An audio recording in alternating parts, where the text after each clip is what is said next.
Hello ninth class बच्चों। इससे पहले वाली वीडियो में हमने संसाधन के रूप में लोग और मानव पूंजी निर्माण और मानव पूंजी और भूमि और भौतिक पूंजी, इन तीनों में श्रेष्ठ कौन है ये डिस्कस किया था। बच्चों आज मैंने आपको 2 स्टोरीज थी इसमें पढ़ने को बोला था। उसमें स्टोरी थी विलास की कहानी और सकल की कहानी। तो इन दोनों व्यक्तियों के अध्ययनों से हमें ज्ञात होता है, या इन दोनों व्यक्तियों के अध्ययनों से हमने देखा कि सकल जो है वो स्कूल जाता है। आप देखेंगे सकल जो है वो क्या करता है, स्कूल जाता था, जबकि विलास जो था स्कूल नहीं जाता था। सकल जो था शारीरिक रूप से हष्ट-पुष्ट और स्वस्थ था। उसे बार बार डॉक्टर के पास जाने की आवश्यकता नहीं पड़ती थी, क्योंकि वो शारीरिक रूप से क्या था, हष्ट-पुष्ट था। विलास क्या था, गठिया का रोगी था। जो विलास था वो उसको क्या था, गठिया था, मीन्स वो गठिया का रोगी था।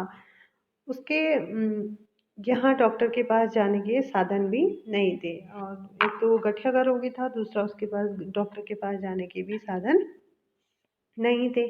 सकल ने कंप्यूटर में डिग्री प्राप्त की थी। जो सकल है उसने क्या था, कंप्यूटर में डिग्री प्राप्त करी थी। सकल को एक प्राइवेट फर्म में नौकरी मिल गई थी। विलास वही काम करता था जो उसकी माँ करती थी। अपनी माँ की तरह परिवार को पालने पोसने के लिए उसकी आय बहुत कम थी। जो परिवार का भरण पोषण होता था उसके लिए जो उसकी आय थी वो क्या थी, बहुत कम थी। सकल के मामले में कई वर्षों की शिक्षा ने उसके श्रम की गुणवत्ता बढ़ाई। इससे उसकी कुल उत्पादकता में वृद्धि हुई। कुल उत्पादकता देश की समृद्धि में योगदान देती है। इसके बदले में व्यक्ति को वेतन के रूप में या फिर उसके पसंद के किसी दूसरे रूप में प्रतिफल मिलता है। तो बच्चों आप डिफरेंस देख रहे हैं दोनों में, दोनों स्टोरीज में आपको दिख रहा है कि क्या हो रहा है। उससे क्या हो रहा है, जो सकल है, सकल स्कूल भी जाता था, शारीरिक रूप से भी ठीक था, और उसने क्या किया था, कंप्यूटर में डिग्री भी प्राप्त कर रखी थी। तो कहीं ना कहीं सकल के मामले में जो कई वर्षों की शिक्षा ने उसके श्रम की जो गुणवत्ता है उसको बढ़ाई। और जो विलास थे, विलास को क्या हुआ था, विलास को उसके जीवन के आरंभिक भाग में कोई शिक्षा या स्वास्थ्य सेवा नहीं मिल सकी। वो अपनी माँ की भांति ही क्या करता था, मछलियाँ बेचकर अपना जीवन यापन करता था। इसलिए वो अपनी माँ की तरह अकुशल श्रमिक का वेतन पाता था। जबकि सकल के मामले में कई वर्षों की शिक्षा ने उसके श्रम की गुणवत्ता बढ़ाई थी। तो जो मानव संसाधन जो है, मानव संसाधन में शिक्षा और चिकित्सा सेवा के द्वारा निवेश से भविष्य में उच्च प्रतिफल प्राप्त हो सकते हैं। लोगों में यह निवेश भूमि और पूंजी में निवेश की ही तरह है। तो आप समझ रहे होंगे कि किस तरीके से जो मानव संसाधन है, अगर उसमें शिक्षा और चिकित्सा सेवा के द्वारा हम निवेश करें तो भविष्य में क्या होता है, उच्च प्रतिफल प्राप्त हो सकते हैं। अब देखते हैं, एक बच्चा भी जिसकी शिक्षा और स्वास्थ्य पर निवेश किया गया है भविष्य में उच्च आय और समाज को बृहद योगदान के रूप में अधिक प्रतिफल दे सकता है। आपने देखा होगा, अगर आपसे पूछा भी जाता है कि शिक्षा का क्या योगदान है, तो आप ये कह सकते हैं कि एक बच्चा भी जिसकी शिक्षा और स्वास्थ्य की पर किसी पर निवेश किया गया है वो फ्यूचर में आपको कह सकता है उच्च आय और समाज में बृहद योगदान के रूप में अधिक प्रतिफल दे सकता है। अगर ऐसे स्वास्थ्य का क्या महत्व है तो ये पूछा है, तो तब भी आप ये कह सकते हैं कि एक बच्चा जिसकी शिक्षा और स्वास्थ्य पर निवेश किया गया है तो वो क्या कर सकता है, इन फ्यूचर भविष्य में उच्च आय और समाज को बृहद योगदान के रूप में अधिक प्रतिफल दे सकता है। तो वैसे भी आपने देखा होगा, या देखा जाता है कि यदि माता पिता अपने बच्चों को शिक्षा पर अधिक निवेश करते हैं, ऐसा इसलिए होता है, आपने देखा होगा जो शिक्षित माँ बाप होते हैं वो अपने बच्चों की शिक्षा पर अधिक निवेश करते हैं। ऐसा इसलिए होता है क्योंकि उन्होंने स्वयं भी शिक्षा के महत्व का अनुभव किया होता है। वे उचित पोषण और स्वच्छता के प्रति सचेत होते हैं। इसी प्रकार वे अपने बच्चों की स्कूली शिक्षा और अच्छे स्वास्थ्य की आवश्यकताओं पर ध्यान रखते हैं, जो पढ़े लिखे शिक्षित माता पिता है। और इसके विपरीत स्वयं भी अशिक्षित और अस्वच्छता तथा असुविधा वंचित स्थिति में रहने वाले माता पिता क्या करते हैं, एक दुष्ट चक्र सृजित कर लेते हैं और अपने बच्चों को भी अपनी ही तरह सुविधाओं से वंचित स्थिति में रखते हैं। तो ये आपने देखा होगा।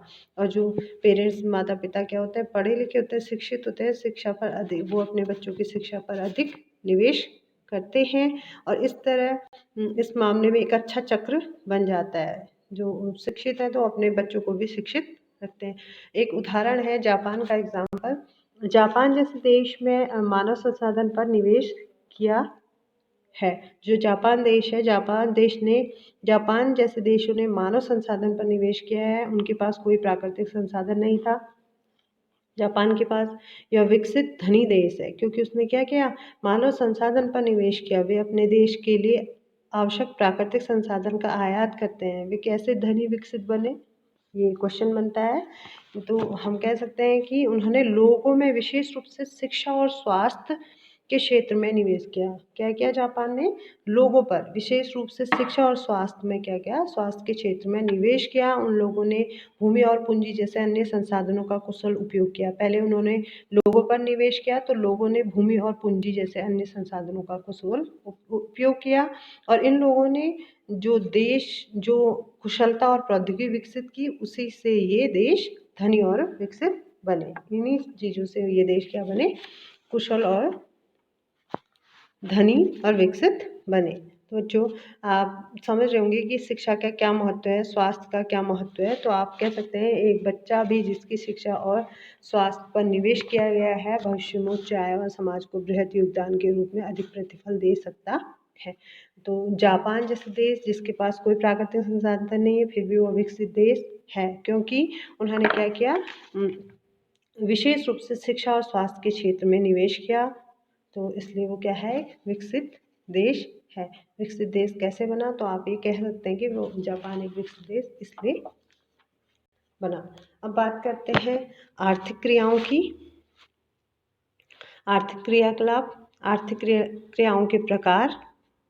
तो हम देखेंगे विभिन्न प्रकार के क्रियाकलापों को 3 प्रमुख क्षेत्रों को प्राथमिक, द्वितीयक और तृतीयक वर्ग में वर्गीकृत किया गया है। पहला है प्राथमिक वर्ग की अगर हम बात करते हैं तो प्राथमिक क्षेत्र के अंतर्गत कृषि, वानिकी, पशुपालन, मत्स्य, खनन एवं उत्खनन शामिल है। मीन्स जो प्राथमिक वर्ग है, उसमें क्या है, उस क्षेत्र के अंतर्गत लोग कृषि, वानिकी, पशुपालन, मत्स्य पालन, मुर्गी पालन, खनन और उत्खनन करते हैं। और द्वितीय क्षेत्र की अगर हम बात करते हैं तो द्वितीय क्षेत्र में विनिर्माण शामिल है। विनिर्माण मीन्स मैन्युफैक्चरिंग, मीन्स किसी चीज़ का निर्माण करते हैं। इस द्वितीय क्षेत्र के अंतर्गत किसी भी चीज़ का निर्माण जो होता है, विनिर्माण जो होता है, ये इस पर शामिल है। बात करते हैं तृतीय क्षेत्र की, तो व्यापार, परिवहन, संचार, बैंकिंग, बीमा, शिक्षा, स्वास्थ्य, पर्यटन सेवाएं इत्यादि तृतीय क्षेत्र में शामिल किए जाते हैं। तो क्लियर हो गया होगा कि प्राथमिक क्षेत्र जो क्षेत्रक है उसमें उसके अंतर्गत कृषि, वानिकी, पशुपालन, मत्स्य पालन, मुर्गी पालन, खनन एवं उत्खनन शामिल है। और द्वितीय क्षेत्र में विनिर्माण, मैन्युफैक्चरिंग से रिलेटेड काम, किसी भी चीज़ का निर्माण करते हैं। तृतीय क्षेत्र में व्यापार, परिवहन, संचार, बैंकिंग, बीमा, शिक्षा, स्वास्थ्य, पर्यटन सेवाएं इत्यादि शामिल किए जाते हैं। अब बच्चों इन क्षेत्रक से मतलब प्राथमिक, द्वितीयक और तृतीयक, इन क्षेत्रक में मीन्स चाहे वो प्राथमिक क्षेत्रक हो या द्वितीय क्षेत्रक हो या तृतीय क्षेत्र में क्रियाकलाप के फलस्वरूप वस्तुओं और सेवाओं का उत्पादन होता है। चाहे वो प्राथमिक क्षेत्रक हो, चाहे द्वितीय क्षेत्रक हो, चाहे तृतीय क्षेत्र, उनमें जो क्रियाकलाप होते हैं उन क्रियाकलापों के फलस्वरूप क्या होता है, वस्तुओं और सेवाओं का उत्पादन होता है। और ये क्रियाकलाप राष्ट्रीय आय में मूल्यवर्धन करते हैं। और ये क्रियाएं क्या कहलाती हैं, आर्थिक, इकोनॉमिक एक्टिविटीज़ या आर्थिक क्रियाएं कहलाती हैं। ये क्रियाएं क्या कहलाती हैं, आर्थिक क्रियाएं या इकोनॉमिक एक्टिविटीज़ कहलाती हैं। अब बात करते हैं आर्थिक क्रियाओं की। आर्थिक क्रियाओं के 2 भाग होते हैं, बाजार क्रियाएं और गैर बाजार क्रियाएं। जो आर्थिक क्रियाएं होती हैं वो भी आपकी दो प्रकार की होती हैं, या उनके दो भाग होते हैं, गैर बाजार क्रियाएं और बाजार क्रियाएं। अब बाजार क्रियाओं में वेतन या लाभ के उद्देश्य से की गई क्रियाओं के लिए पारिश्रमिक का भुगतान किया जाता है। जो बाजार क्रिया है उसमें पहला पॉइंट है कि बाजार क्रियाओं में वेतन या लाभ के उद्देश्य से की गई क्रियाओं के लिए पारिश्रमिक का भुगतान किया जाता है, हमें उससे भुगतान दिया जाता है। इसमें क्या होता है, सरकारी सेवा सहित वस्तु या सेवाओं का उत्पादन शामिल है। किसमें? बाजार क्रियाओं में। जो बाजार क्रियाएं हैं उनमें क्रियाओं में वेतन या लाभ के उद्देश्य से की गई क्रियाओं के पारिश्रमिक का भुगतान किया जाता है, और इसमें सरकारी सेवाएं सहित वस्तु या सेवाओं का उत्पादन शामिल है। ये तो है आपकी बाजार क्रियाएं। दूसरा है गैर बाजार क्रियाओं। गैर बाजार क्रियाओं से अभिप्राय है स्व उपभोग के लिए उत्पादन है, मीन्स जिसका उत्पादन खुद के लिए करना है। स्व उपभोग से मतलब है जिसका उत्पादन खुद के लिए करना है।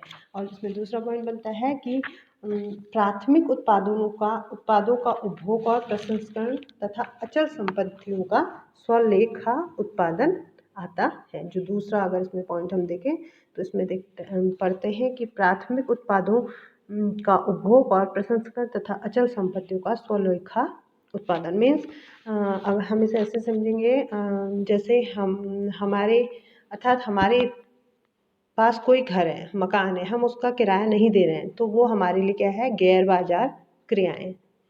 ऐसे ही अगर हम शिक्षक हैं, हम खुद के बच्चों को पढ़ा रहे हैं, तो वो भी गैर बाजार क्रियाएं हैं। और जैसे हम लोग की मम्मियाँ क्या करती, खाना बना के हम बना रही हैं, हमारे लिए हमें खिला रही हैं, तो वो भी क्या है? गैर बाजार क्रियाएं। तो आप इसको समझ होंगे कि जो आपकी क्या है, जो आर्थिक क्रियाएं हैं उनको दो भागों में बांटा गया, बाजार क्रियाएं और गैर बाजार क्रियाएं। अब बात करते हैं, हम देखें जो शिक्षा है, अगर हम शिक्षा की बात करते हैं तो शिक्षा और कौशल बाजार में किसी व्यक्ति की आय के क्या है? शिक्षा व्यक्ति के उपलब्ध आर्थिक अवसरों के बेहतर उपयोग में सहायक बनती है। जो शिक्षा है किसी व्यक्ति के उपलब्ध आर्थिक अवसरों के बेहतर उपयोग में सहायता करती है। शिक्षा और कौशल क्या है? शिक्षा और कौशल बाजार में किसी व्यक्ति की आय के प्रमुख निर्धारक हैं। अधिकांश महिलाओं के पास बहुत कम शिक्षा और निम्न कौशल स्तर है। आपने देखा होगा भारत में जो है महिलाएं कम शिक्षित होती हैं, और जो निम्न कौशल स्तर है उनके पास होने से क्या होता है, पुरुषों की अपेक्षा महिलाओं को कम पारिश्रमिक दिया जाता है। जो पारिश्रमिक होता है वो अगर पुरुषों से कंपैरिजन किया जाए तो महिलाओं को कम दिया जाता है। इसका कारण यही है कि भारत की महिलाएं कम शिक्षित होती हैं, उनका निम्न कौशल स्तर होता है। और ऐसा नहीं है, जो महिलाएं पढ़ी लिखी हैं जिनका कौशल स्तर ठीक है तो उनको बराबर भी वेतन दिया जाता है, लेकिन जो कम है तो उसके आधार पर क्या होता है, पुरुषों की अपेक्षा महिलाओं को कम पारिश्रमिक दिया जाता है। अधिकतर महिलाएं वहाँ काम करती हैं जहाँ नौकरी की सुरक्षा नहीं होती है तथा कानूनी सुरक्षा का अभाव होता है। तो बच्चों आप देखेंगे इसमें अनियमित रोजगार और निम्न आय इस क्षेत्र की विशेषताएं हैं। इस क्षेत्र में प्रसूति अवकाश, शिशु देखभाल, अन्य सामाजिक सुरक्षा तंत्र जैसी सुविधाएं उपलब्ध नहीं होती हैं। तथापि जहां पर महिलाएं काम करते हैं, तथापि उच्च शिक्षा और उच्च कौशल वाली महिलाओं को पुरुषों के बराबर वेतन मिलता है। जिन महिलाओं की शिक्षा क्या है, उच्च शिक्षा है, उच्च कौशल है उनके पास, तो उनको क्या मिलता है? पुरुषों के बराबर ही वेतन मिलता है। संगठित क्षेत्र में शिक्षण और चिकित्सा उन्हें सबसे अधिक आकर्षित करते हैं। कुछ महिलाओं ने सामान्य नौकरियों के अलावा प्रशासनिक और अन्य सेवाओं में प्रवेश किया है, जिनमें वैज्ञानिक प्रौद्योगिक सेवा की उच्च स्तर की आवश्यकता पड़ती है। अब बच्चों तो आप देख सकते हैं कि शिक्षा क्या है, बहुत ज़रूरी। शिक्षा और स्वास्थ्य जो है इन पर ये क्या है, मानव संसाधन में अगर शिक्षा और स्वास्थ्य के द्वारा निवेश किया जाए तो इससे क्या होता है, भविष्य में उच्च प्रतिफल प्राप्त हो सकते हैं। तो बच्चों आप समझ रहे होंगे कि हम क्या बात कर रहे हैं, शिक्षा की और स्वास्थ्य की। तो बच्चों आज के लिए इतना ही। अगली वीडियो में हम अगला टॉपिक डिस्कस करेंगे, जनसंख्या की गुणवत्ता। तो आज के लिए इतना ही। Thank you so much. Have a nice day.